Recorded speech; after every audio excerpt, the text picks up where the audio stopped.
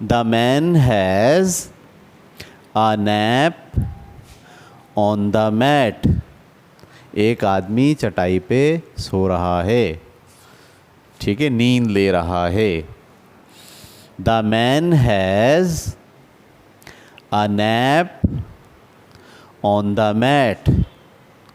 एक आदमी चटाई पे सो रहा है, ठीक है. दोबारा से, The man has a nap on the mat. फिर पढ़ें, The man has a nap on the mat. Very good. ठीक है, अब हम चौथा जुमला पढ़ रहे हैं. The man has a hat. The man has a hat. एक आदमी के पास एक टोपी है. एक आदमी एक टोपी रखता है. हैज़ का मतलब उसके पास है, ठीक है. The man has a hat. एक आदमी एक टोपी रखता है, ठीक है. अब हम आखिरी जुमला पढ़ रहे हैं आज का.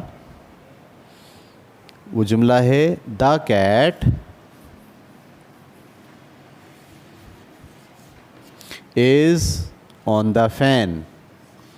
Is on the fan. ठीक है, दोबारा से पढ़िए. The cat is on the fan. The cat is on the fan. FAN, fan. हम पढ़ के आ चुके हैं सब, ठीक है. The cat is on the fan. बिल्ली पंखे के ऊपर है. या तो वो वाला पेडिस्टल फ़ैन है, उसके ऊपर बिल्ली चढ़ के बैठ गई है, या फिर वो जो छत वाला फ़ैन है उसके पर के ऊपर बिल्ली चढ़ के बैठ गई है. हम कह रहे हैं the cat is on the fan. बिल्ली पंखे के ऊपर चढ़ गई है, ये बोल रहे हैं हम, ठीक है. दोबारा से पढ़ें. The cat is on the fan. ठीक है, दोबारा से हम ये पांचों जुमले पढ़ते हैं. अ bat is in the can. ये तर्जुमा अब मैं नहीं कहूँगा, आप जहन में सोचें कि इसको क्या मतलब निकल रहा है. A bat is in the can. शाबाश. The pen is on the mat. शाबाश. The man has a nap on the mat. अगला जुमला, the man has a hat. The cat is on the fan. ठीक है, मैं यहाँ side पे हो जा रहा हूँ. आप वीडियो को रोकें और रोककर ये दोनों बातें अपने पेज पे उतारें. सबसे पहले ये उतारेंगे आप ऊपर की तरफ, और ये वाली चीज़ उसके नीचे की तरफ कापी में लिखेंगे. ठीक है, पहले आप इसको उतार लीजिए. ठीक है, उतारने के बाद अब आप इसको ऐसे कापी अपने सामने ऐसे रखेंगे, और ऐसे रख कर ये वाले सारे जुमले पहले ये पढ़ेंगे पूरा, और फिर ये वाले पढ़ेंगे.